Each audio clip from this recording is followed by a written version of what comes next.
리테이션 마케팅 윤재라고 합니다.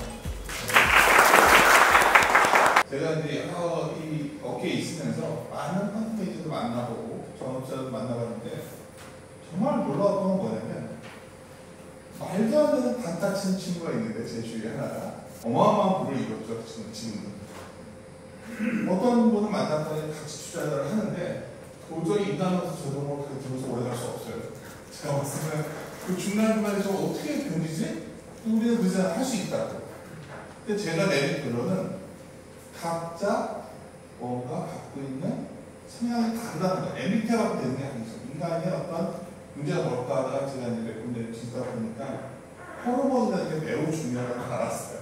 호르몬이라는. 그래서 오늘은 어떻게 보면 미약하게 출발했지만 어떤 발전이나 공이기 때문에 오늘 한번 저희가 같이 고민을 시작하시고 또 앞으로 우리 이거를 지속해서 저희가 발전시켜야 할 계획이니까 주위에 좀 널리 홍보해 주시면 좋겠습니다. 저도 오늘 굉장히 기쁜 마음으로 오늘 맞이했는데요. 여러분들도 그런 마음을 출발해서 좋겠습니다. 다시 한번 감사드립니다. 다시 한번 인사드리겠습니다. 박종석입니다. 아마 저에 대해서 많은 분들이 잘 모르실 것 같아서 저에 대한 소개를 잠깐 드리자면 정신과 의사고요. 주식 중독과 주식 우울증을 전문으로 하는 정신과 의사예요. 원래 주식 투자 전문으로 하진 않았었는데 평범하게 우울증이나 공황장애 뭐 이런 것들을 그 전공으로 하다가 2015년, 2016년에 제가 주식을 굉장히 많이 하게 되면서 실제로 저도 관심이 생겼고 본격적으로 제가 주식 투자 전문 치료, 중독에 대한 치료에 대해 관심을 가지게 된 거는 2020년에 살려주십시오라는 책을 쓰면서부터 제가 주식 중독, 주식 우울증에 대해서 굉장히 관심을 가지게 된 것 같아요.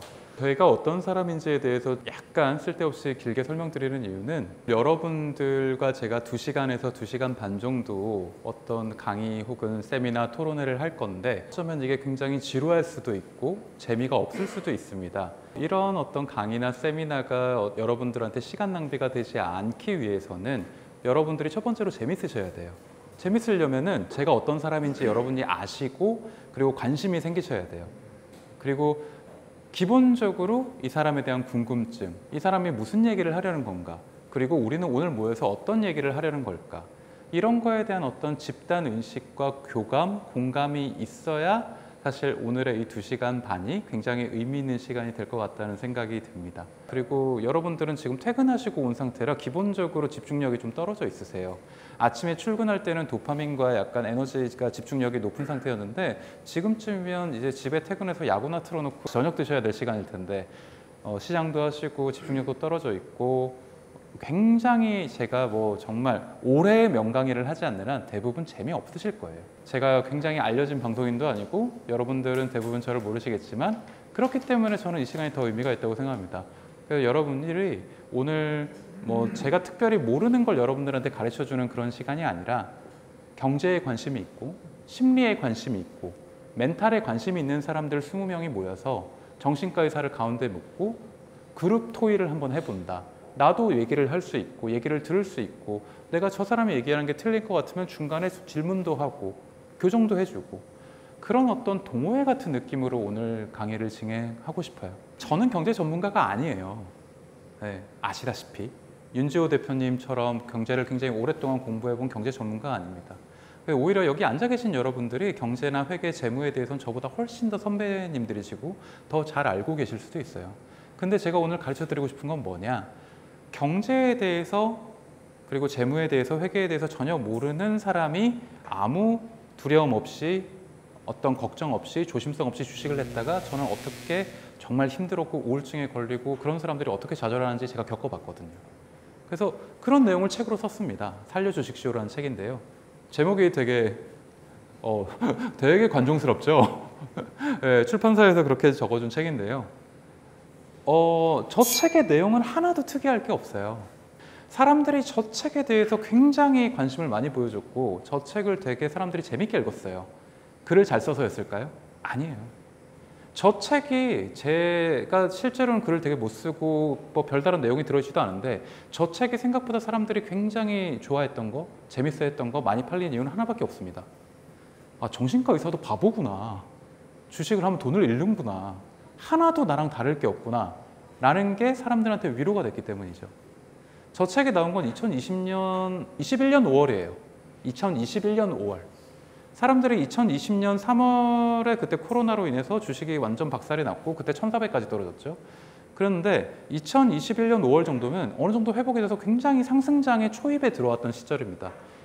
지금에선 그런 시절이 있나 싶지만 2020년 3월부터 2021년 12월까지 1년 9개월 동안 역대 단 한 번도 없었던 유례 없는 상승장이 코스피에서 일어납니다. 1430까지 떨어진 코스피가 3300 얼마까지 갔었죠. 그래서 2021년 12월쯤 돼서는 이제 너도 나도 주식을 안 하면 정말 포모 증후군 아니면 불장 뭐 집 팔아서 주식을 해야 된다. 그런 사람들이 2021년 12월에 굉장히 많이 들어왔죠. 그래서 2021년 12월 말이 우리나라 개인의 어떤 증권 계좌가 새로 신규 계좌 유입이 가장 많이 역대급으로 된 해입니다. 그리고 불행하게도 그 뒤에 무슨 일이 있었는지는 여러분들이 더 잘 알고 계세요. 제가 주식 클리닉을 본격적으로 운영한 지는 한 4년 정도가 됐는데요. 정말 어마어마한 환자들이 많이 옵니다. 어마어마하다는 거는 많이 온다는 뜻이에요. 하루에 주식으로 돈 잃어서 우울해졌다는 사람만 10명 이상씩 옵니다. 그리고 저한테 찾아오는 사람들은 대부분 주식으로 최소 3천만 원 이상을 날린 사람들이에요. 최소요. 기본적으로 몇백만 원, 한 1,000, 2,000 이뤄가지고는 오지 않습니다. 간호사가 아침에 오늘 예약은 몇 명이다, 주식 관련 예약은 몇 명이다 이런 식으로 저한테 브리핑을 해주는데요. 제주도, 부산, 전라, 순천 이런 데서 오시는 분들은 그냥 딱 감이 와요. 아, 이분들은 최소 2억 이상, 3억 이상 이런 분들이기 때문에 정말 힘듭니다. 그분들의 정말 좌절한 상태고요. 그분들한테 멘탈 치료가 왜 중요하냐, 주식 중독증, 주식 우울증 이런 게 왜 있느냐, 왜 치료를 저한테 받아야 되느냐, 돈을 더 날리지 않기 위해서죠. 남아있는 재산을 추가적으로 날리지 않기 위해서. 그리고 제가 오늘 이 세미나에서 가장 중요하게 하고 싶은 얘기가, 멘탈을 알아야 되는 이유는 여러분이 나 자신에 대해서 알아야 되기 때문이라고 생각을 합니다. 대부분의 사람들은 나 자신을 잘 모르는 상태에서 주식을 합니다. 저도 그랬고요. 제가 처음 주식에 실패를 했을 때 그 얘기를 잠깐만 하자면은, 미리 말씀을 드리지만 혹시 저를 아시는 분, 검색을 해보셨거나 저에 대해서 알고 계신 분? 예, 생각보다 많으시네요. 네이버에서 박종석 의사를 치면 주식으로 전 재산 날린 의사 이런 게 나옵니다. 주식 중독에 빠졌던 의사, 주식으로 4억 잃고 3억 잃고 아직도 네이버 검색을 치면은 주식, 중독, 도박 이런 얘기 검색어였어요. 2017년 1월 기준으로 전 재산을 다 날린 상태에서는 저는 제가 운이 나빠서 이렇게 됐다고 생각했습니다. 2017년 2월까지만 해도 재무제표를 하나도 읽을 줄은 몰랐어요. 심지어는 자산과 자본의 차이도 몰랐습니다. 그리고 진짜 부끄러운 얘기인데, 제 친구한테 제가 산 주식이 땡땡 이노베이션이라는 주식이 어닝 쇼크라고 하는데, 야, 이게 좋은 거냐? 라고 물어봤다가 제 친구한테 아주 정말 크게 혼난 적이 있어요. 어닝 서프라이즈와 어닝 쇼크의 차이도 몰랐어요. 어떤 게 좋은 건지. 저는 연세대학교 의과대학을 졸업했습니다. 공부를 되게 잘했어요. 그리고 연대에서도 나름 공부를 잘해서 서울대 학교에서 교수를 1년 정도 했습니다. 저는 제가 되게 똑똑한 사람인 줄 알았어요. 그래서 제가 무슨 생각을 했냐면, 내가 주식을 하면 남들보다 훨씬 잘할 거다. 왜냐? 나는 똑똑하니까, 공부를 잘하니까, 두 번째, 나는 정신과 의사니까, 멘탈을 컨트롤할 줄 아니까, 나의 욕망을 컨트롤할 줄 아니까, 나의 도파민과 세로토닌을 컨트롤할 줄 알고, 나의 충동을, 나의 해마와 편도체와 나의 전두엽을 다스릴 줄 아는 사람이니까, 나는 분산 투자가 되는 사람이다, 이렇게 조심성이 있는 사람이다, 절대로 주식에서 나는 망하지 않을 거라는 자신이 있었어요. 잘할 줄 알았어요. 제가 처음 주식을 한 건 2011년 그때가 6월이었습니다. 기억합니다. 제가 처음으로 산 주식이 2개예요. 아직도 기억합니다. 첫 번째는 산업, 그리고 두 번째는 삼성전자. 그때 삼성전자 주식이 60만 원인가 그랬어요. 제가 그때 그 전문의를 한 6개월 정도 해가지고 갖고 있던 학자금 대출을 딱 받고 2천만 원 정도가 남아서 어머니 아버지한테 용돈을 좀 드리고 나머지 한 1,600만 원으로 처음 주식을 했는데 300만 원은 산업에 넣고 300만 원은 비현금으로 갖고 있고 1,000만 원을 그 한 주에 60만 원일 때 전자를 샀습니다. 2011년 6월에 무슨 일이 있었냐면 갤럭시 S2가 나왔습니다. 그리고 제가 그 갤럭시 S2를 쓰고 있었어요. 제가 그때 전자를 산 이유가 뭘까요? 두 가지였어요. 차트를 보니까 저는 차트를 볼 줄 몰랐지만 차트를 보는 것도 아니었죠. 그냥 차트를 눈으로 봤죠. 정말 차트를 봤다는 걸 사람들이 이걸 분석했다는 의미로 파악해야 되는데 저는 그냥 눈으로 봤습니다. 차트를 몇 년 보니까 역대급 저점이다. 그게 첫 번째 근거였고 두 번째는 갤럭시 S2가 너무 좋더라. 너무 좋아요. 그래서 반드시 주식은 오른다고 확신을 했었어요. 그래서 제가 처음으로 주식을 투자를 그때 1,300만 원, 1,000만 원 투자했었는데 한 4개월 만에 2배가 됩니다. 주식이 120만 원까지 올랐거든요. 나름 그때 제가 큰 돈을 이렇게 1,000만 원 투자해서 2천만 원을 벌다 보니까 저는 되게 기뻤어요. 기쁘죠. 그때 제가 무슨 생각을 했을까요? 그러니까 주식 실패를 한 사람들한테 물어보면 처음에 대부분 성공을 합니다. 작은 성공을 해요. 함정이죠. 그리고 그 사람들한테 물어보면요. 절대로 투자해서 이득이 났다고 얘기하지 않아요. 저도 그랬고요. 뭐라고 얘기하면 땄다고 얘기합니다. 네. 그 사람들이 무의식에 이걸 투자라고 생각하는지 도박으로 생각하는지를 알 수 있는 부분이죠. 사람들은요. 주식으로 돈을 꼬랐다, 땄다, 베팅했다라는 표현을 많이 써요. 그런 사람들은 이거를 산수학, 회계, 재무, 투자로 생각하지 않습니다. 승부, 자존심, 도박 이런 걸로 생각을 하죠. 저도 그랬어요. 난생 처음 주식을 해봤는데 전자를 샀는데 역대급 저점을 잘 잡았고 4개월 만에 2배가 됐어요. 제가 무슨 생각을 했을까요? 나는 천재야. 주식의 신이야. 역시 나는 잘해. 이런 자기 오류와 인지 오류에 빠지는 거죠. 그런 다음에 보통 뭘 할까요? 처음에 해서 돈을 땄다. 그러면 이거는 정말 겸손하게 생각해서 이걸 초심자의 운이고 난 아직 공부가 부족하니까 이 1,000만 원은 은행에 적금에 놔두고 나머지는 열심히 그 공부를 해서 다시 도전을 하자고 할까요? 아니면은 1,000만 원을 넣었는데 2,000만 원이 됐네? 내가 1억을 넣었으면 어떻게 됐을까? 이런 생각을 할까요? 보통 사람은 후자의 생각을 합니다. 예, 저도 그랬어요. 이렇게 열심히 공부를 해가지고 다른 사람보다 훨씬 가방끈이 긴 저도 1,000만 원을 넣어서 2,000만 원이 됐을 때 그거를 제 실력으로 착각을 하고 이렇게 바로 생각합니다. 1억을 넣었어야 됐다. 그래서 그렇게 합니다. 근데 전 1억이 없어요. 그럼 어떻게 1억을 구할까요? 의사 자격증을 은행에 맡기고 은행에서 1억 마이너스 대출을 받는 거죠. 그래서 1억으로 이제 투자를 합니다.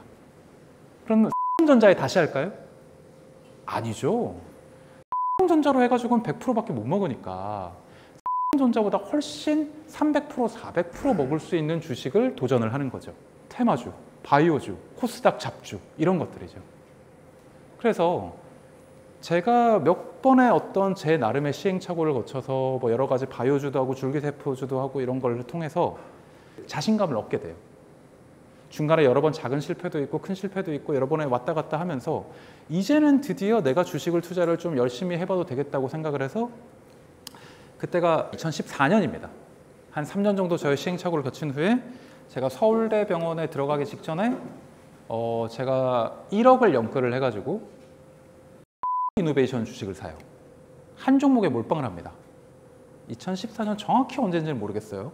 네, 기억이 정확히 안 나는데 제가 주식을 사고 나서 일주일 후에 부회장님이 감옥에 가십니다. 3천억 원을 브로커한테 털려가지고 감옥에 가셨어요. 그리고 그 다음 주에는 또 회장님이 감옥에 가시고 두 분이 연달아 사이좋게 감옥에 가셨습니다. 그리고 그분들이 정말 말도 안 되는 선물 옵션 레버리지를 하다가 3천억을 날렸는데 그 돈이 대부분 이노베이션에서 나온 돈이었어요. 주가가 어떻게 됐을까요?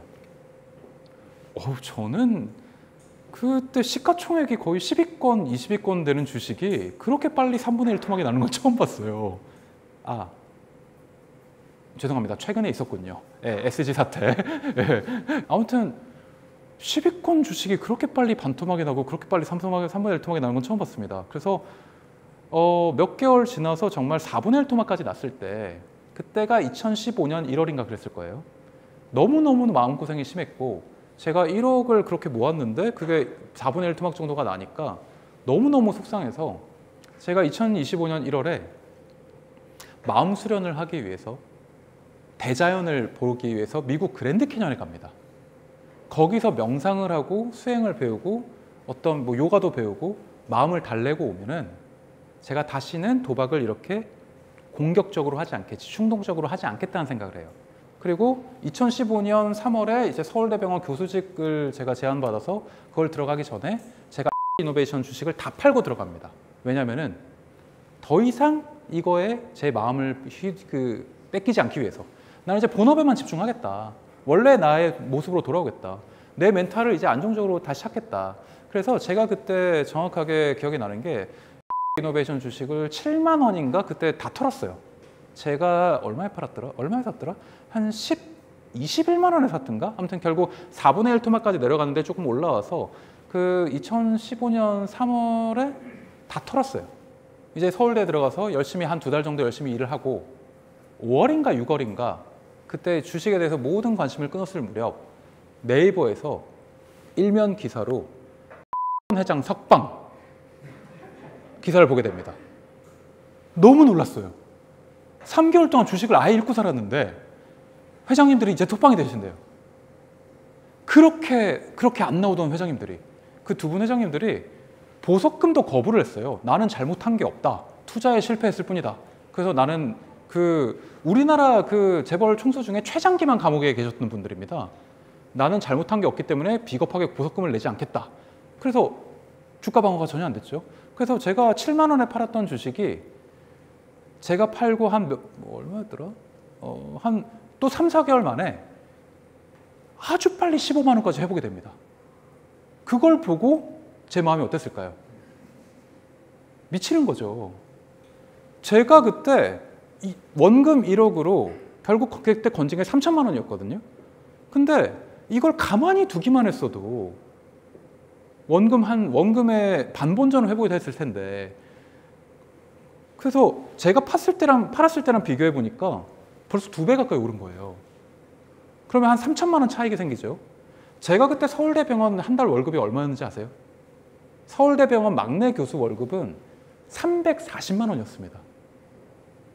1년 연봉이죠. 그러니까 제가 간단히 말해서 뻘짓만 안 했으면 제가 그 1년 연봉이 생기는 거잖아요. 그렇게 생각을 하니까 일이 손에 안 잡히는 거예요.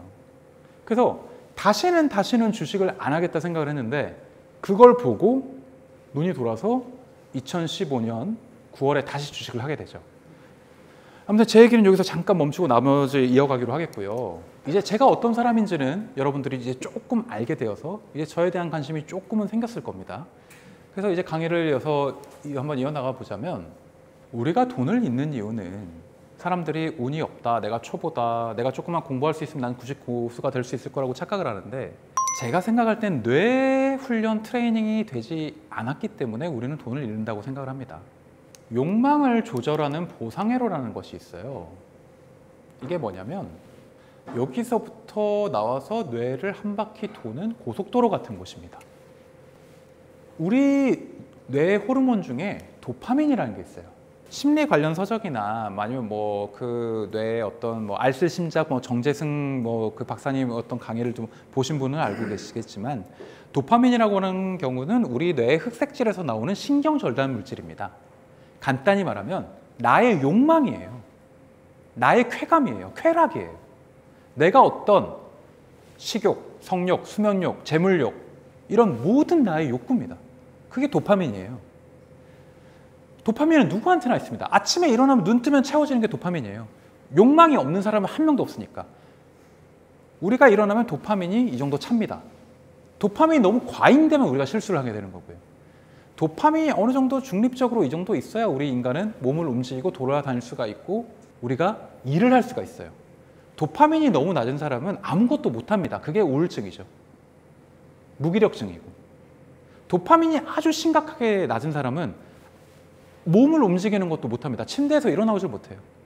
그러니까 여러분들이 번아웃에 시달리고 직장 스트레스에 시달리고 내가 회사에 출근하는 게 요새 너무너무 힘들다. 이거는 도파민이 만성적으로 점점 줄어들고 있는 상태입니다. 왜 내 도파민이 줄어들까?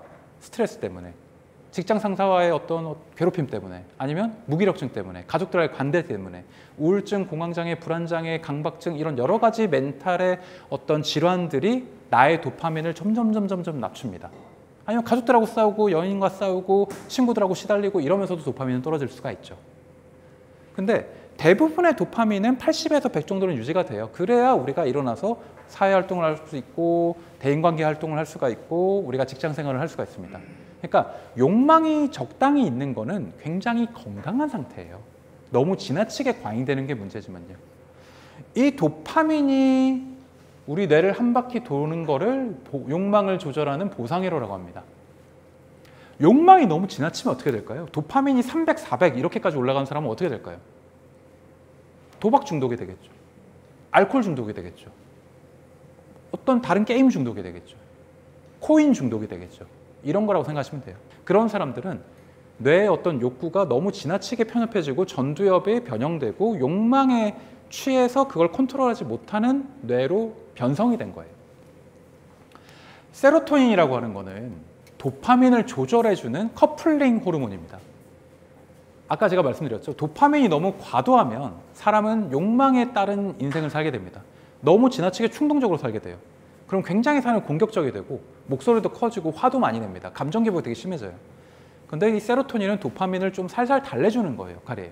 예를 들어서 꼴 보기 싫은 직장 상사가 있다고 칩시다. 목소리 너무 크고 막 이렇게 막 건배사 하고 사람들 못 가게 막 하고 막 쩌렁쩌렁한 사람이 있는데 그 사람이 가끔씩은 자기 상사한테는 눈치를 좀 봐요. 이런 식으로 도파민이 지나치게 과한 거를 조금 억눌려 주는 게 세로토닌이라고 보시면 됩니다.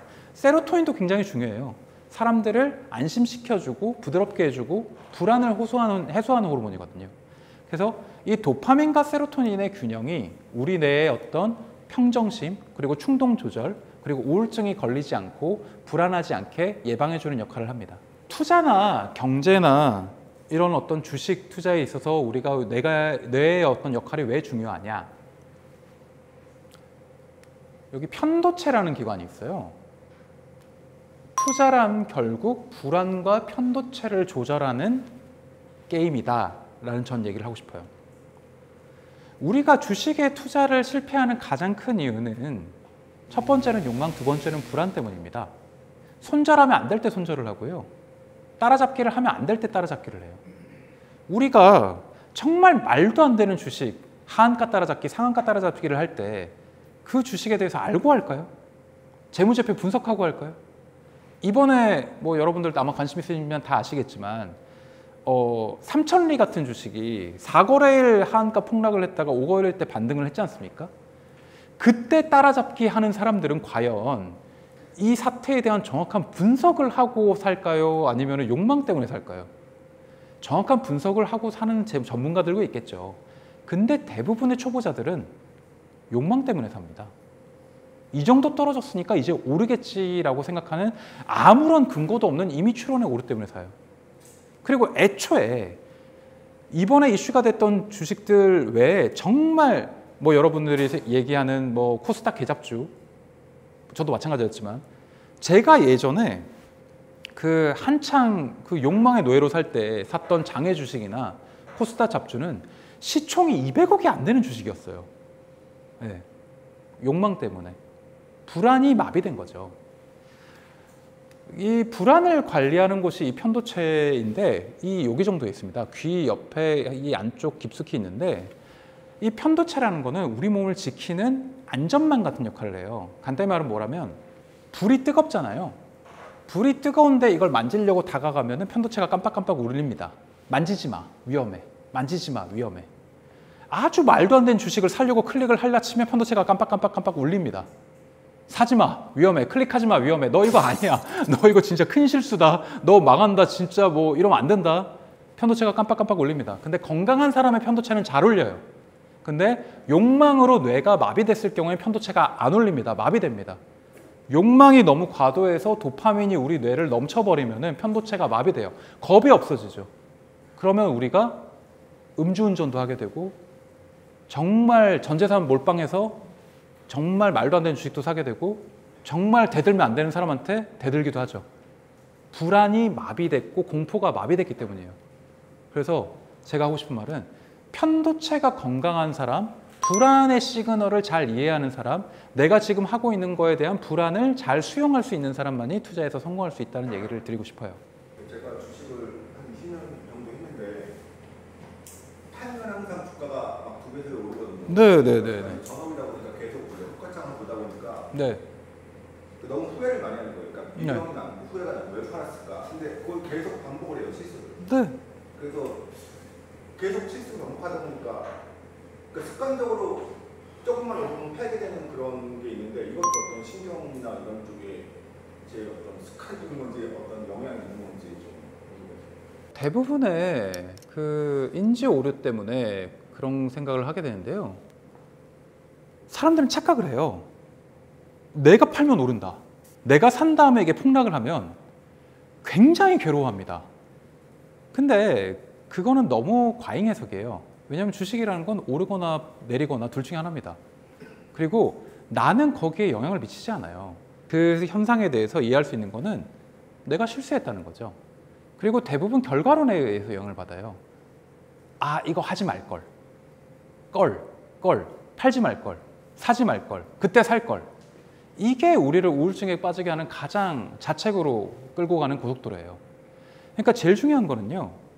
우리는 실수할 수 있습니다. 근데 여기 자책을 반복하고 되새김질을 반복하는 거는 우리가 타임머신을 타고 되돌아가지 않는 한 전혀 의미 없는 괴롭힘이라는 거죠.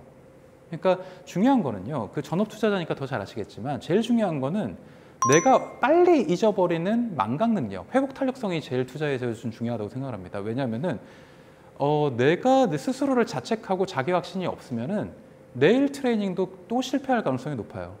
어떤 주식 용어라든가 주식 재무라든가 차트 보는 법이라든가 이런 건 아마 선생님께서 훨씬 더 잘 알고 계실 거예요. 근데 대부분의 사람들은 주식을 사고 여기서 굉장한 수익을 올리지 않는 한 자기 행동에 확신을 잘 못 갖습니다. 왜냐하면은 자기가 실수한 것만 눈에 보이니까요. 거기에 대해서 몇 가지 제가 미리 얘기를 좀 드리고 싶은데 투자자들이 겪는 인지적 오류가 10가지가 있어요. 이 중에 일부만 얘기 드리고 싶은데요. 아론백 박사라는 사람이 우리 인간이 왜 실수를 하느냐, 우리 뇌가 왜 착각을 하느냐에 대해서 몇 가지 예를 들어놨어요. 첫 번째는 아까 제가 잠깐 말씀드렸던 이미추론에 오르는 게 있습니다. 삼성전자가 이만큼 떨어졌으니까 이제는 오를 거다라고 아무 근거 없이 믿는 어떤 현상이 있어요. 그게 첫 번째고요. 두 번째, 한 번의 작은 실수로 내가 굉장히 주식을 잘한다고 착각을 하거나 반대로 전업 투자자분들이 그런 경우가 좀 많은데요. 한 번의 큰 실수로 인해서 나는 이제 끝났다라고 생각하시는 경우가 있어요. 그런 게 의미 확대와 의미 축소에 오릅니다. 그리고 세 번째, 빅히트는 무조건 오른다. BTS가 유명하니까. 이거 대부분 나무를 보고 숲을 보지 못하는 현상이죠. 뭐 블랙핑크가 컴백했으니까 YG는 무조건 오른다. 뭐 이런 사람들이 생각보다 많아요. 투자를 오래 하신 분들은 그런 걸 겪지 않겠지만 초보자들은 굉장히 많이 하는 실수입니다. 4번, 과잉 일반화. 뭐 미국 대선 전에는 항상 뭐 이런 주식이 올랐다. 뭐 항상 그랬다. 그래도 이번에도 그럴 거야. 이런 것들이 성급한 일반화에 오르고요. 그리고 나는 대박하면 쪽박이야. 이런 사람들이 있습니다. 목표가를 예를 들어서 10만 원에 딱 정해두면 99,000원에도 절대 팔지 않는 사람들이 있어요. 이게 투자 강박증 때문에 그런데요. 이 사람들은 중간이 없어요.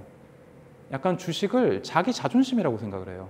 그렇기 때문에 자기 어떤 처음의 목표가, 자기 판단, 이게 틀리지 않았다는 걸 증명하기 위해서 유연하게 이걸 꺾지 않습니다. 그리고 반드시 오른다. 이건 반드시 오른다. 정말 국제 정세가 정말 엉망으로 모든 게 아니라고 하고 있는데 예를 들어서 뭐 원유가 정말 이제는 정말 너무 많이 올라서 이제 떨어질 일밖에 안 남았는데 이제는 끝도 없이 오른다라고 정말 130%에도 오를 거라고 베팅을 하는 사람들이 있었어요. 이런 분들은 굉장히 흑백 논리에서 중간이 없는 강박증을 갖고 있는 경우가 있습니다. 몇 가지 더 얘기를 드리고 싶은데요. 아까 질문에 대해서 제가 좀 돌려서 답을 했는데 내가 샀을 때 폭락을 하거나 내가 팔았을 때 이제 폭등을 한다. 그런 일은 사실 굉장히 비일비재하게 겪을 수밖에 없는 일입니다. 왜냐하면 주식을 오래 하다 보면요. 그런 주식을 선택한 거는 사실 딱히 내 실수도 아니에요.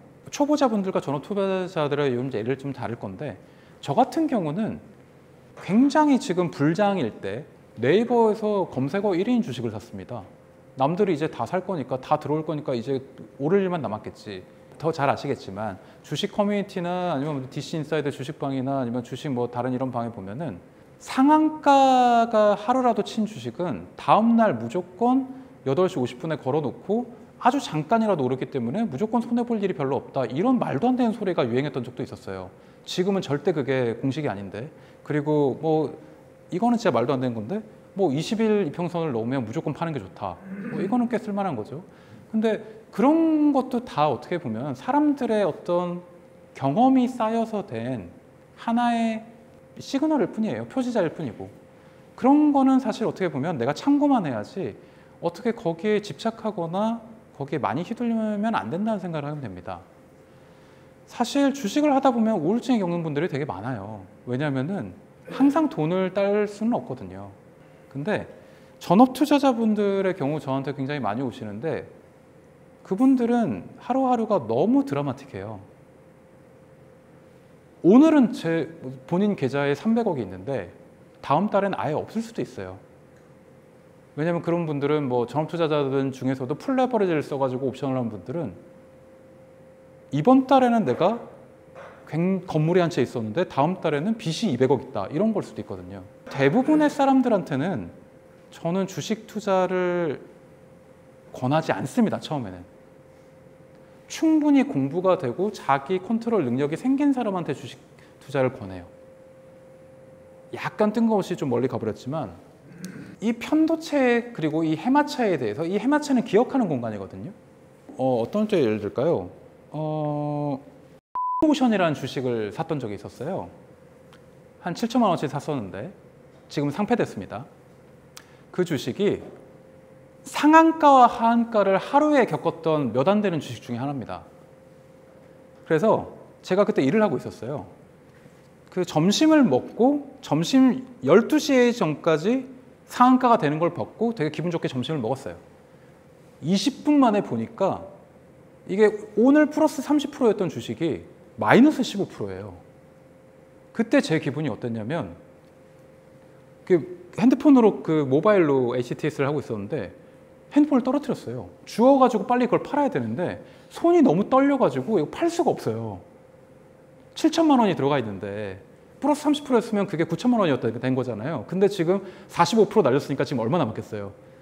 이걸 주워가지고 한번 다시 떨어뜨리고 닦고 다시 로그인 하는 동안에 100만 원, 200만 원, 300만 원이 날아가고 있는 거예요. 그러면은 내 편도체가 이미 정상이 아닌 게 되고 내 해마체는 굉장히 나쁜 기억만을 소환합니다. 보세요. 해마체와 편도체가 되게 붙어 있어요. 우리 뇌에 굉장히 가깝게 있습니다. 바로 달라붙어 있어요. 이 해마체는 기억은행이에요. 이 편도체는 아까 불안을 관리하는 거라고 했죠. 무슨 말이냐? 우리 뇌는 나쁜 기억을 더 잘 리마인드하게 되어 있습니다. 우리 뇌는 나쁘고 두려웠던 기억을 더 1순위로 저장하게 돼 있어요. 그리고 내가 굉장히 마음의 여유가 있을 때는 괜찮은데 마음의 여유가 없고 스트레스를 받고 굉장히 뭐 하한가를 맞고 있는 동안에는 내 뇌는 나쁜 기억만을 소환해서 나쁜 상상만을 하게 만듭니다. 이거에 대해서 조절할 수 있는 연습과 훈련과 컨트롤이 되지 않으면 항상 우리는 나쁜 결과만을 받아들일 수밖에 없어요. 그래서 주식 투자를 하기 전에 해마체와 편도체를 관리하는 이 불안을 다스리는 능력이 해결되지 않으면 초보자들은 대부분 투자에 성공하기가 어렵다는 저는 생각을 하고 있습니다. 주식 우울증 클리닉을 이렇게 12주 코스를 하는데요. 사람은 쉽게 변하지 않아요, 대부분. 예. 사람은 자기 하고 싶은 대로 합니다. 그리고 주식 투자를 할 때 대부분의 사람들은 자기가 잘못했다는 걸 인정하지 않습니다. 예. 왜냐하면은 나는 하던 대로 했고, 그리고 나는 나만의 방식이 있고 고집이 있고, 그리고 내가 운이 없어서 돈을 날렸을 뿐이지 내 자체에 문제가 있다는 걸 받아들이는 건 굉장히 힘든 일이거든요. 사실 그건 저도 그랬어요. 대부분의 경우 저한테 오시는 분들은 본인이 자의로 오질 않아요. 돈을 크게 잃고 가족들이 이 사람을 좀 치료해야 된다. 이 사람이 돈을 더 날리기 전에 이걸 멈춰야 된다. 이런 식으로 타의에 오기 때문에 그런 분들에게 모티베이션을 주고 주식을 다시 하려는 어떤 마음가짐을 어떻게 보면 상의하고 저한테 얘기를 하는 거에 대해서 굉장히 좀 저도 힘든 과정을 거칩니다. 네, 말씀하십시오. 혹시 그러면은 이제 그런 불안이나 네. 공황이 있는 상황에서 그것을 이제 훈련이나 학습이나 이런 거를 통해서 그러니까 극복을 할 수 있기 때문에 이제 그런 거를 이제 연습을 해야 된다라고 아까 이제 그렇게 말씀해 주셨던 건데 그러면 그런 거를 어떻게 훈련하고 할 수 있을까요? 본인이 느끼는 불안에 대해서 인지하고 분석하는 훈련을 해야 됩니다. 내가 왜 불안한지를 알아야 돼요. 그러니까 내가 주식 투자를 왜 하는지에 대해서 알아야 돼요. 사람들은 주식 투자를 대부분 우리나라 사람들은요. 그 여러분들이 아니라 일반적인 얘기를 할게요. 우리나라 사람들은 대부분 포모 증후군 때문에 주식을 합니다. 내 친구가 주식으로 돈을 크게 벌었으니까, 부자가 됐으니까, 나는 집을 못 사는데 제 친구는 집을 사서 몇 억을 벌었으니까. 그런 사람들이 주식을 제일 많이 합니다. 주식으로 빨리 나는 돈을 벌어야 돼, 은퇴를 해야 돼, 졸업을 해야 돼. 그런 표현을 제일 많이 했어요. 그러니까 내 불안의 원인이 어디 있는지 모르는 사람들은 주식을 하면 안 된다는 생각을 합니다. 내가 지금 가족들과 갈등이 있고 뭐 어떤 싸워서 아니면 내 열등감을 해소하기 위해서 회사 일이 잘 안 되고 본업이 잘 안 되고 자영업을 했다 코로나 때문에 망해가지고 이걸 해결하기 위해서 주식을 하는 사람들은 저는 백전백패라고 생각을 해요. 그러니까 내가 지금 주식으로 돈을 벌려는 이유가 뭔지 알아야 돼요. 그리고 내 상황을 알아야 되고 나라는 사람에 대해서 알아야 됩니다. 그러려면 자기 재무 상태에 대해서 알아야 돼요. 내가 빚이 얼마인지, 내가 지금 그러니까 저는 이건 나 자신의 현재가라고 생각하는데요. 내가 종목이라고 치면은 내가 지금 벌 수 있는 영업이익, 지금 내가 뭐 코로나 자영업 아니면 회사 아니면 연봉이 줄었느냐 늘었느냐, 내가 지금 나의 재무 상태를 알아야 된다고 생각해요. 그리고 이게 되게 중요하다고 생각합니다. 나는 어떤 방식으로 투자를 하는 게 어울리는 사람인지 사람들이 모르고 그냥 주식을 해요. 어떤 사람들은요, 세로토닌 비율이 너무 높아서 주식 투자를 아예 안 하는 게 높은 사람도 있습니다. 어떤 사람은 하이리스크 하이리턴을 원해요. 굉장히 모험을 좋아합니다. 투자 같은 주식 되게 지겨워해요. 나는 1억을 투자해서 5억을 벌고 싶어. 그런 사람들은 코인을 해야죠. 100% 도파민형 투자자는 주식도 안 합니다. 코인만 하죠. 선물, 레버리지 뭐 이런 거 맞아, 풀옵션. 근데 100% 세로토닌 투자자들은 주식을 아예 안 해요. 그런 사람들은 부동산을 하죠. 뭐 달러, 금, 원유 이런 거 뭐 자재 투자를 해야겠죠. 그래서 주식 투자를 하기에 앞서서 내가 도파민형인지 세로토닌형인지 알아야 되고, 내가 중장기 투자에 어울리는 사람인지 단기 투자를 어울리는 사람인지 알아야 돼요. 나는 한 번 돈을 넣으면은 적어도 6개월 동안은 주식 창을 열어보지 않을 수 있는 인내심을 가진 사람인지, 하루에 20번 정도 주식을 사고 파고 스캘핑을 해야 속이 시원한 사람인지, 혹은 팔지도 않을 거면서 주식을 계속 쳐다보는 사람인지, 본인에 대한 인식과 인지가 있어야 불안을 관리할 수 있는 거라고 생각해요. 이거는 일반적인 것이기도 합니다. 여러분들이 주식이 아니라 등산을 한다고 칩시다. 운동을 한다고 칩시다. 아니면은 수능을 공부한다고 칩시다. 내 현재 상태를 알아야 되잖아요. 내가 지금 육체적으로 얼마나 준비가 되어 있는지, 아니면 뭐 내가 이성적으로 얼마나 준비가 되어 있는지, 그래야 어떤 일을 할 때 불안하지 않지 않습니까? 그러니까 불안을 이기는 가장 첫 번째 방법은 나 자신의 현재 상태에 대해서 정확하게 아는 법이다 라고 저는 설명하겠습니다.